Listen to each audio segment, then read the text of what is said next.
magandang hapon mga kalangga. Oras na naman, mag-prepare na naman tayo ng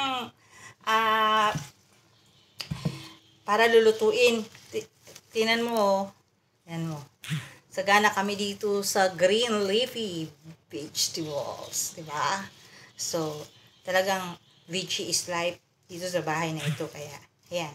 Sabi ko sa inyo, ang aking kapartner dito, kapag nasa kusina ako, ay bouquet. Yung laging bouquet na green. Ito, di ba?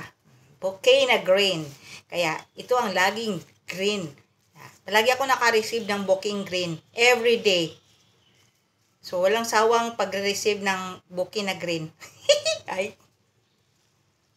Buhay, bouquet na green talaga, ha? So, kung sa atin ito ay ano, kung sa Tagalog itawagin ay kulitis. Sa Bisaya, kudyapa. Oh, dito spinach. Oh, ganyan. So, ito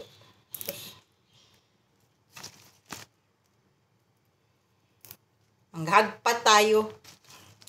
Manghagpat tayo ng mga dahon. Kailangan natin kumain ng green para malakas pang buhay.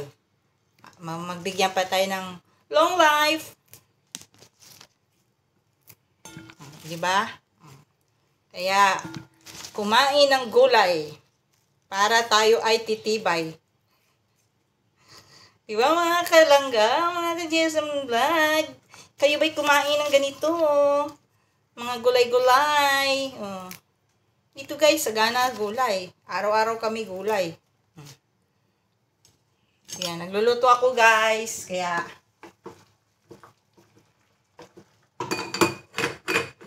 nagluluto ako. Ayan. Kaya, maghimay ako ng gulay. Si Golay! Alam mo guys, mga alaga ko, mga Singaporean, pero kain sila ng bahay kubo ng gulay. Yung alaga ko nga lalaki, matibay kumanta ng bahay kubo. Kaya, kain sila. Natuto silang kumain ng gulay. Ako, ginataan. Nilagyan ko sila ginataan.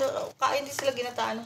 Pero sa totoo lang, ang ginagamit din namin dito na mantika, yung ano gawa talaga yung sa nuyog siya, hindi siya Tapos, sa mga vitamins din nila, may mga nuyog-nuyog, may mga oil na, coconut oil. So, ganyan. So, ayan guys, sa punta kong maghimay ng kudyapa or spinach, lagyan ko siya guys ng asin. Ayan. Alam nyo, ang tip ko dyan sa paghugas ko ng mga gulay, kahit ano, kundi asin. Yan. Ibababad ko muna siya sa asin, bago ko siya hugasan ulit. Pag naghimay ako ng kahit anong gulay guys, ang panghugas ko ay asin. Asin. Yan. Nakababad siya ng asin. Tapos, ibabad ko muna siya sa tubig na may asin. Para siguradong mawawala yung kung ano namang nakadikit sa dahon. Diba? At sigurado tayo na malinis yung dahon ng ating lulutuin. Kasi, kinakain natin, kailangan natin malinis ang ating lulutuin. Kasi, diba? Asin kasi ang binababad ko guys sa, kahit anong hugas ko, asin.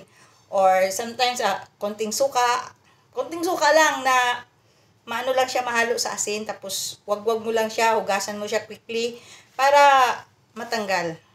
Yan, asin ang panghugas ko ng aking gulay.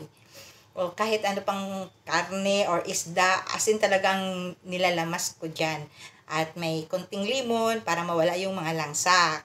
Ako naman sa gulay, asin lang. Minsan suka. Yung suka na konting-kunti lang talaga. So, thanks for watching. God bless us all. Babu! Ito guys, magandang hapon. Ito yung aking lalagyan ng spinach. Namimiss na naman niya kumain ng green bean. Green beans. Ayun. Alam na ninyo yan, green beans. Namimiss siyang kumain na ng green beans. Kaga green beans lang, back to green beans. O, now, ilagay na natin ang ating spinach. May green bean pa, may pumpkin pa. O, di ba? Kompleto. Ganyan lang.